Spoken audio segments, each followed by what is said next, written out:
How does an entire civilization vanish overnight after thriving for centuries?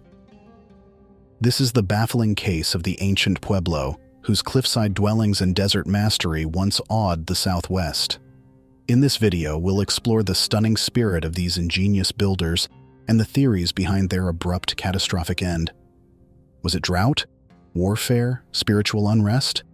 Stay glued as we uncover the truth behind the centuries-old riddle of the Pueblo's shocking disappearance. Make sure to watch until the end for our conclusions on this compelling historical mystery.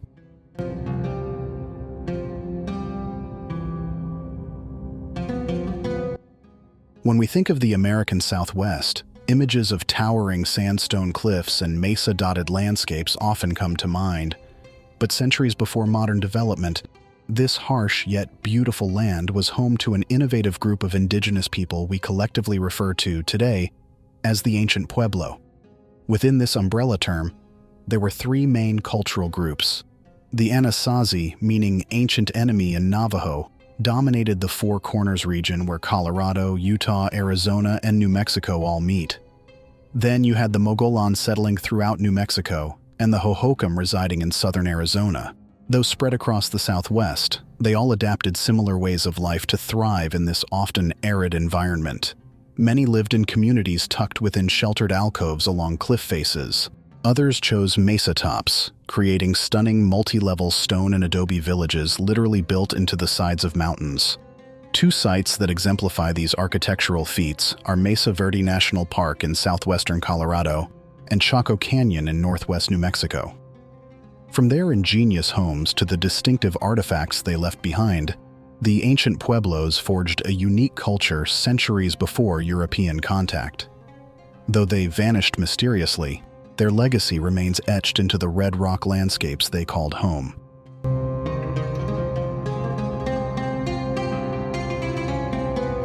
The American Southwest is defined by its red and yellow sandstone cliffs, deep canyons, and scattered forest highlands.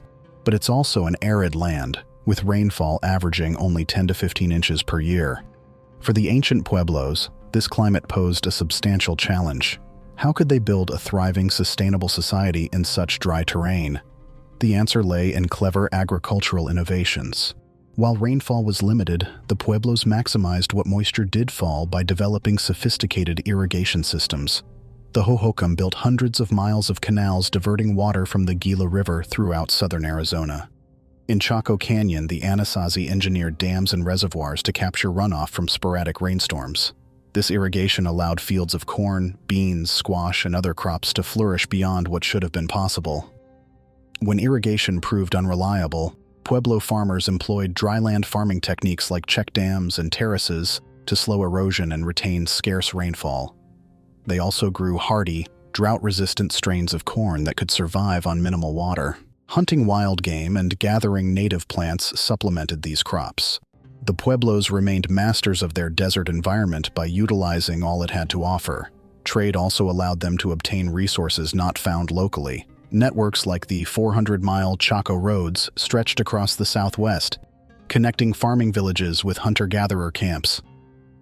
Through these routes, the Pueblos exchanged corn and crafted goods for wild game, timber, and tool-making materials like flint. To further aid survival, the Pueblos stored excess crops in underground pits, preventing spoilage during harsh winters and droughts.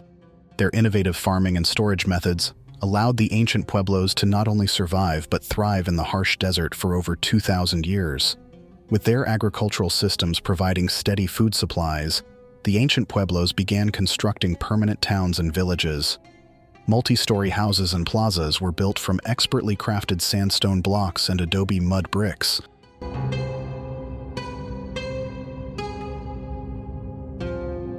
Some of the largest settlements were great houses with hundreds of rooms standing over 3 stories tall. Cliff Palace at Mesa Verde and Pueblo Bonito in Chaco Canyon exemplify these massive complexes. Kivas, circular underground chambers, were central features of great houses and likely used for rituals and ceremonies. Indeed, Pueblo's spirituality was closely tied to the agricultural cycles of planting, growing, and harvesting their crops. Ceremonies pleading for abundant rains and bountiful harvests connected the community. Dance rituals brought rain, while other ceremonies ensured the fertility of the fields. Politically, the pueblos were organized around matrilineal clans, with village decisions made collectively by the clan elders. Daily life bustled in the plazas, with cooking, crafting, repairs, and communal gatherings. Men farmed the fields while women tended hearth fires, made clay pots, and wove baskets and textiles. Children kept lively homes even livelier. Storerooms held surplus crops, while underground kivas hosted rituals integral to daily life. Intervillage trade also thrived, with prized resources like turquoise, shells, and macaw feathers traveling hundreds of miles over trade routes that helped connect the broader Pueblo world. By the year 1100 CE, the cultural fluorescence of the ancient pueblos was at its peak.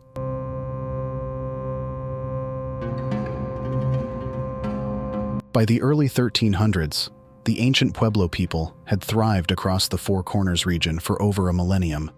Their multi-story stone villages and cliffside dwellings stood as testaments to ingenuity, seamlessly adapted into the natural landscape.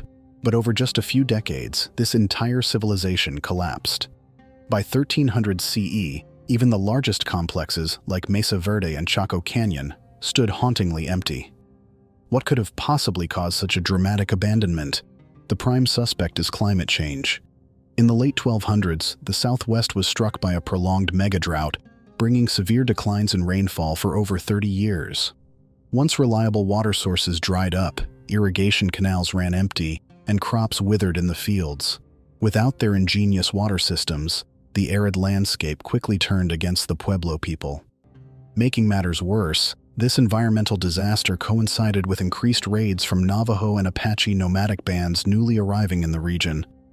With resources already strained to the breaking point, the Pueblos were unable to defend themselves against these attacks.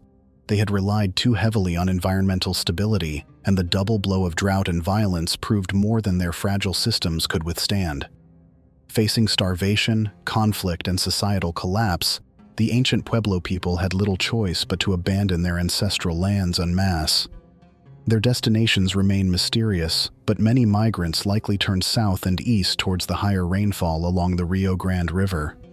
Here, new villages sprung up, often integrating Pueblo refugees with other native cultures. Though profoundly altered, Pueblo spirituality, architecture, art, and farming lived on through these descendants. Echoes of Chaco's intricate masonry and Mesa Verde's cliff dwellings can still be seen in centuries-old villages occupied to this day. Remarkably, some Pueblo peoples never left their homelands.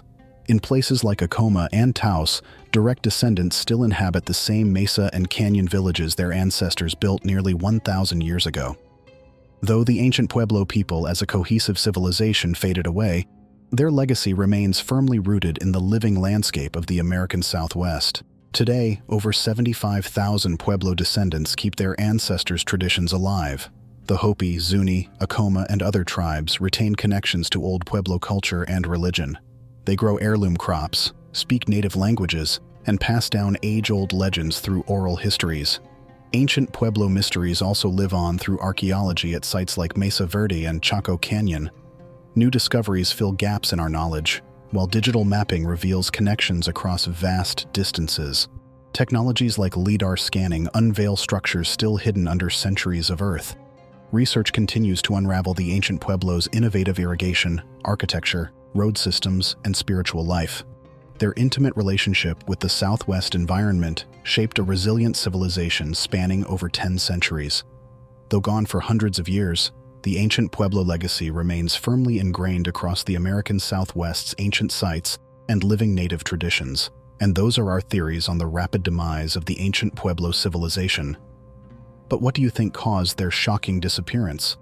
Was it climate, invaders, or spiritual unrest? Let me know your thoughts in the comments. Don't forget to subscribe to Archaeotrek. Thanks for watching.